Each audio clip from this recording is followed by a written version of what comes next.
Yep. And it's good to see you, Facebook world. Two worlds coming together. Facebook world, IG world coming together. Good to see you guys. Christians using demonic doors, demonic portals. You're like, what? Yep, I've got a crazy story that I'm going to tell you. And then I'm actually going to tell you a Bible story where this happens as well. Christians, okay, using demonic doors. All right, so that's what we're going to be talking about in this broadcast. Now, it's 6:10 here on the Pacific Coast, okay? Here on the West Coast, West Side represent. And we are right now 50 minutes away from going live on our free webinar that we are doing tonight on counterfeit portals, spiritual energies, and vortexes. And the response has been incredible. In fact, you guys, we had to upgrade our Zoom account because we had more registrations than what we had seats in our Zoom account. So super excited about that problem, about having to upgrade our Zoom account. And here's the thing, guys, we had already upgraded it once, so the response has been incredible.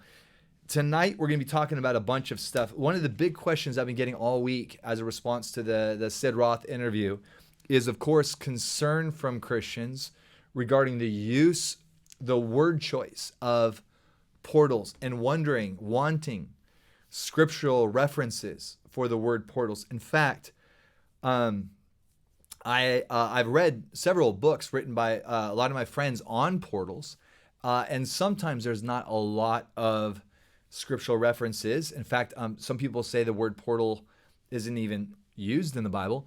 It is actually, though. It is used in the Bible, and tonight I'm going to be going through all the references. In fact, it is fascinating. It is such a fascinating study on on how the word choice for portals is used in the Bible. So yeah, we're going to be talking about, of course, a biblical concept or a biblical the references for this idea of portals, and then the context for how it's used, because it's absolutely fascinating how it's used in the Old Testament versus how it's used under the New Covenant.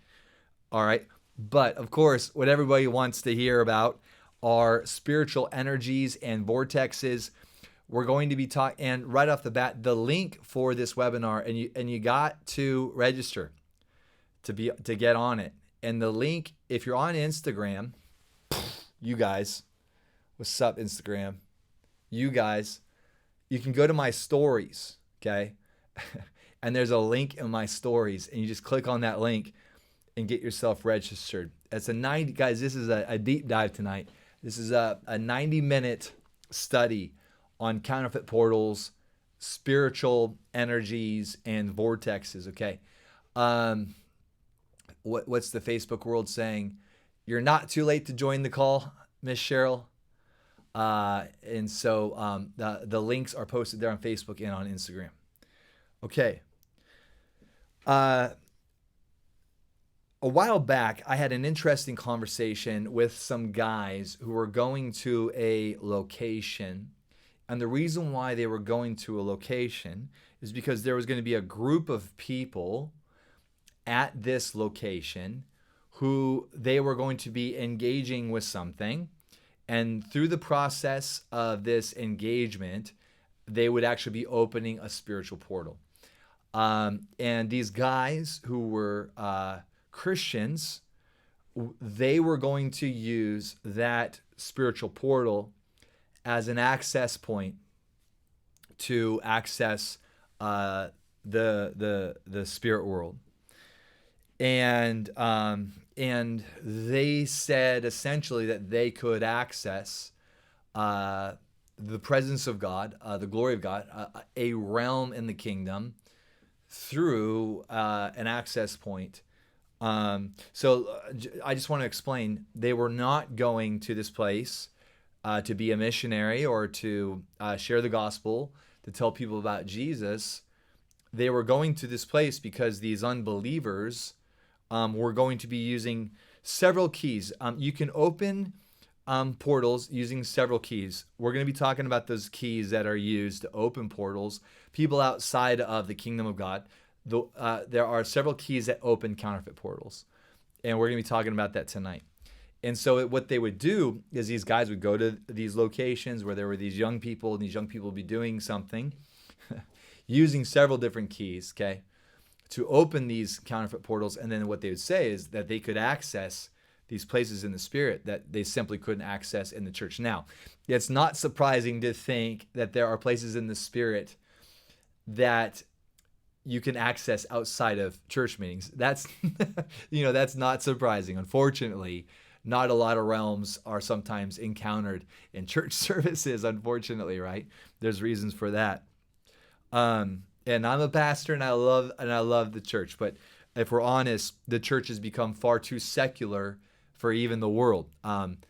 Spirituality is huge right now, especially in America. So there's so much opportunity right now, but people are looking for true spirituality, true truth. That's what they're looking for, and they're not looking for religion. So, yep, that's what they were. That's what they were doing, and this isn't uncommon. In fact, it's the most blatant example that I have, however, of people actually saying, "This is where we're going. This is what we're going to be doing." And and bless their hearts, they invited me to go with them. I should have went with them just for the story. I could have told you the story, so I went with them. But I was like, no way do I want to subject myself to this environment. Yes, no thanks. Okay.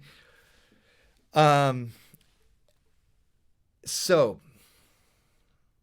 part of the problem that we see within Christendom, within sons and daughters of God, is that there's such a desire, such a hunger for the more, okay, for answers. And because there just is not a lot of supernatural equipping, right, in the church, and there's not a lot of opportunity for supernatural community within the church. Unfortunately, Christians, okay, good people, who are looking for answers and feel like they have a closed heaven, feel like they're not getting the answers that they want, are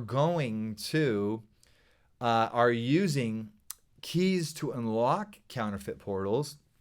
And let me just say, very real, okay, very real supernatural gateways, okay, into the spirit realm, and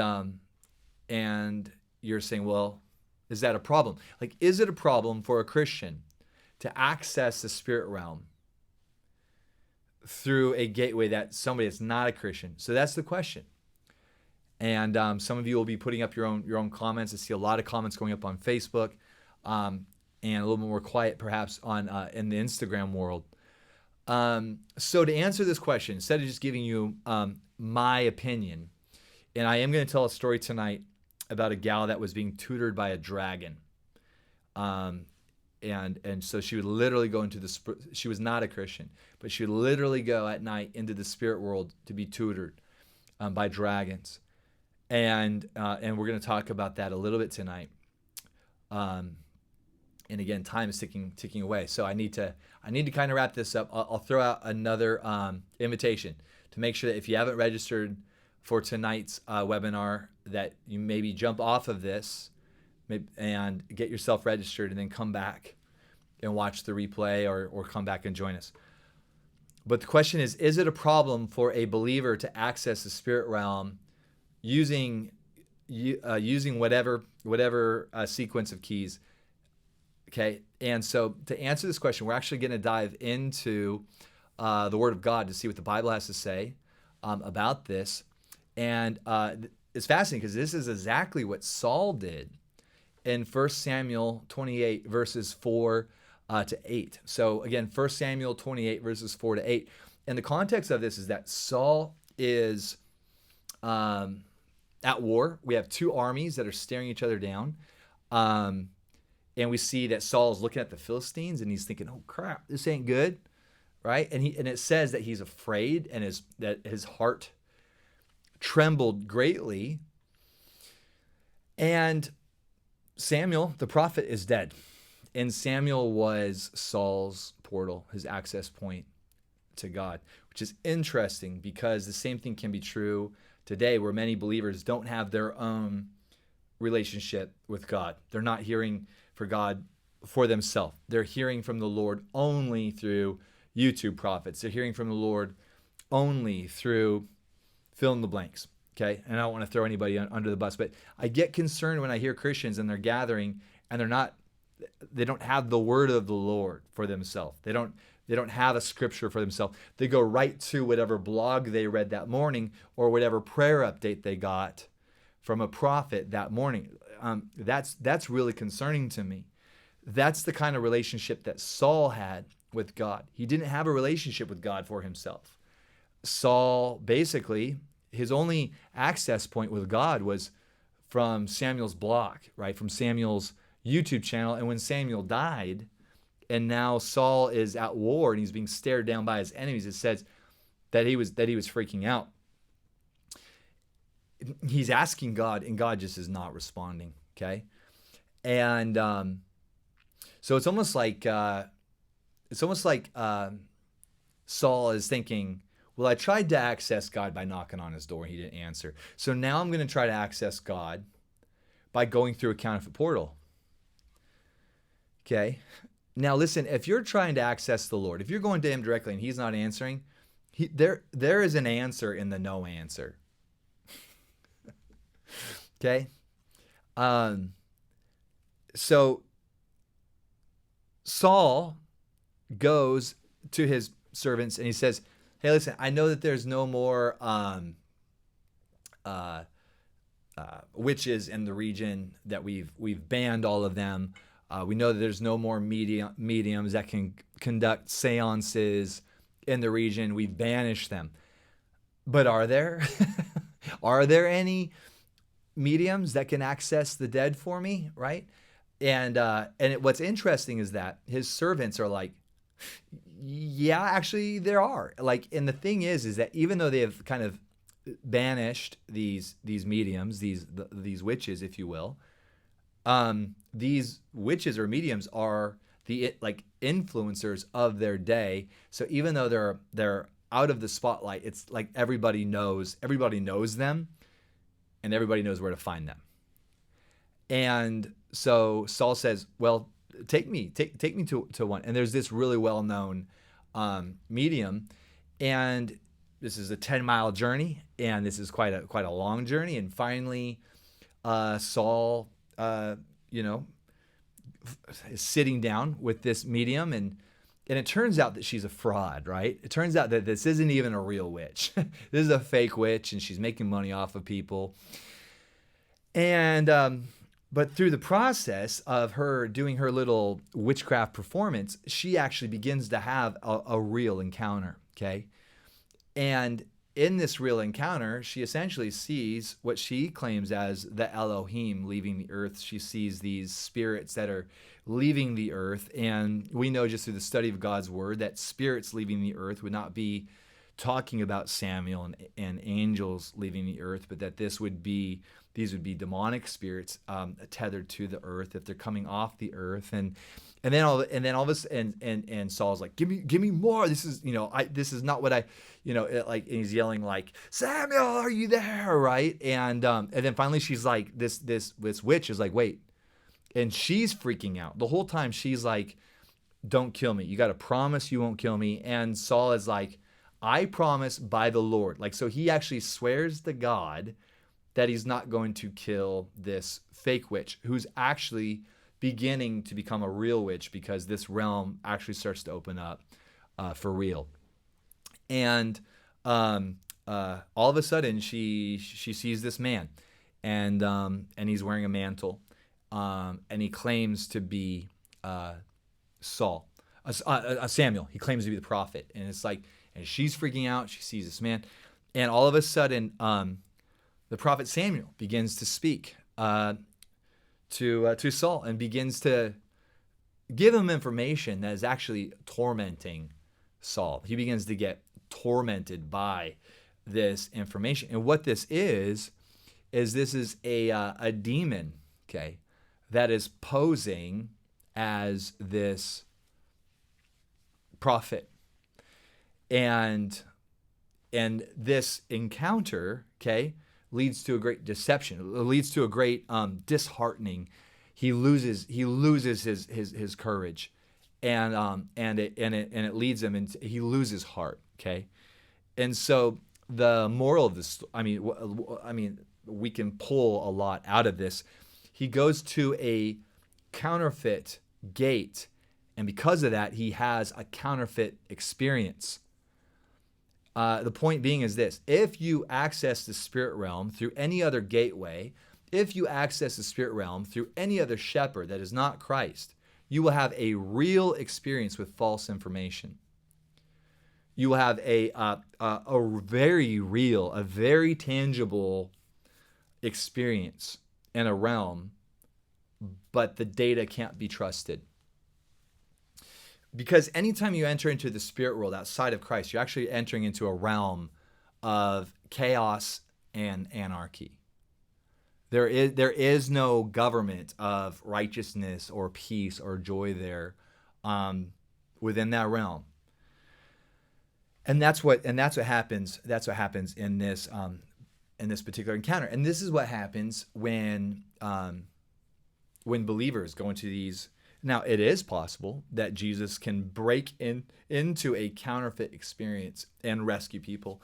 And I've got stories of that as well, where people have accessed demonic environments and all of a sudden Satan steps into it and these people think they're going to die and they're like just screaming out to Jesus, and all of a sudden Jesus shows up and actually rescues them. But these are stories of believers, again, that feel disheartened by the Christian experience and are looking for more, and they try to access the more outside of Christ. And in the process, one particular guy almost lost his life. He almost died, and Jesus came in and literally saved him. And he, by his own profession, said he would never attempt to do that again. Jesus basically says to him, well, I hope we won't be trying that again. So yes, this is a huge warning to believers who are doing this, as I started off this broadcast by talking about. And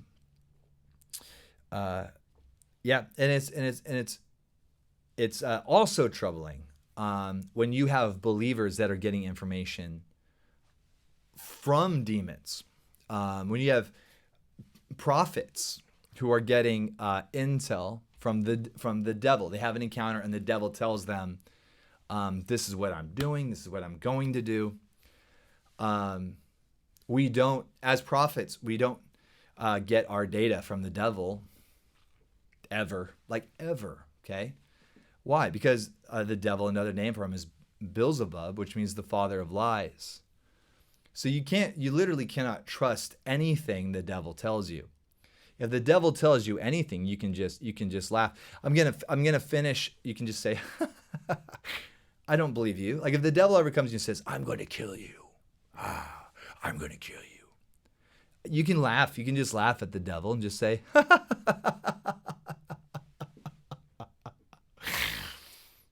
and he'll say, why are you laughing? And you'll say, because you're the devil and you can't help yourself. You're just a liar. So you're lying to me. So I'm not going to get afraid. You can't kill me because I'm not yours to kill. I'm his. So anytime you hear a prophet that says a demon came to them and said, this is what I'm going to do. I'm coming to the church and I'm going to, that's the wrong intel. They're getting it from and I don't care how many likes or how many shares, the number of shares you get on a post or the number of likes, that doesn't make something legitimate. We get our data, okay, from the Lord. We access the spirit realm through the Prince of Peace, okay? That way we're not entering into a realm of anarchy. We're entering into a realm of rest.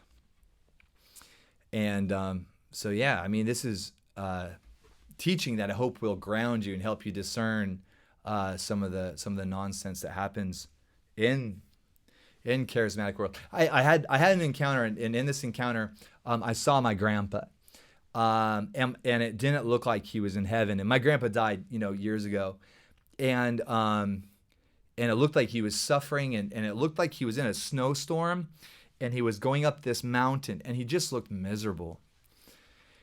And I knew it was like the afterlife. I knew it was like this spirit world. And I went up to my grandpa, and I was like, Grandpa, like, what are you doing here? What are you doing here?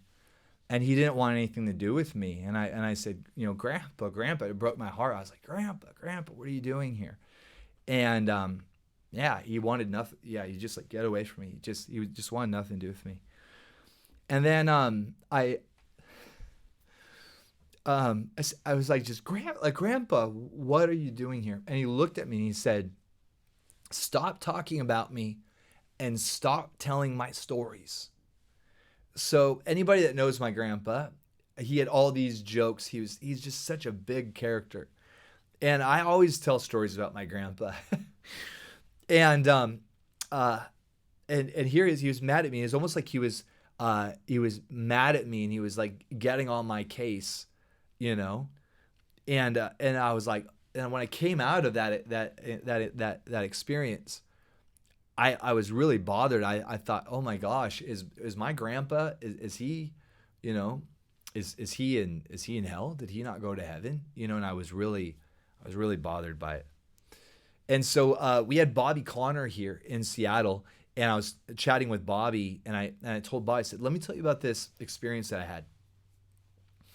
And I told him about the experience, and Bobby didn't miss a beat. He goes, yeah, well, he goes, I'll tell you what you should do. I said, what's that? He goes, I would start talking about my grandpa a whole lot more, and I would start telling his stories a whole lot more. And I was like, okay. And I said to Bobby, that wasn't my grandpa, was it? And he goes, nope.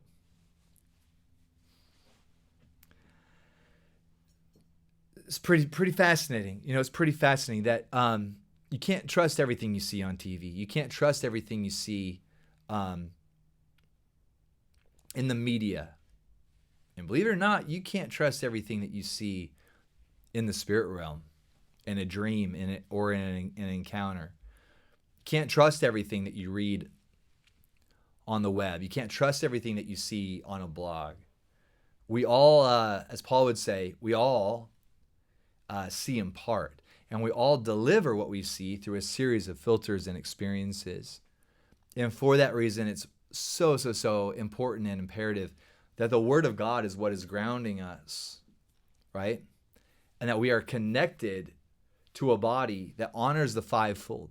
It's so important that you're connected to a church that practically honors the office of the apostle, prophet, pastor, teacher, and evangelist, because through that there comes the maturing of the saints. And because of that relationship that we have, that we honor Bobby as a prophet. Bobby will be with us next weekend. We're so excited. We love Bobby Connor. For that reason, it's so important that whenever we have an encounter or a dream, we don't just say, well, that's what I expect, right? But that we have humility, that we are in community, that we are walking together, that we don't walk in pride, and that we are submitted to each other. So that's what I wanted to talk to you guys about. Christians using demonic doors. I gave you a story. I gave you a biblical example. I told you what happens when you do that kind of thing. And there's a lot of questions that people have regarding portals. Are they in the Bible? Yep, they sure are. And in fact, it's a fascinating study. What about spiritual energies? What about vortexes? What about these locations where you can either access heaven, hell, or these other realms? How do they open? What are people doing? All of that in less than 30 minutes. It's a free webinar. It will have a full house. We had to upgrade our Zoom account to handle all the registration. It's really cool. We're really excited about it. But it's starting in 30 minutes, so I'm going to go. Get ready. maybe grab a quick coffee, register. You will get a Zoom link 15 minutes before the broadcast, okay? Awesome. So what that means is that you got about 9 minutes to register. You got about 9 minutes to register.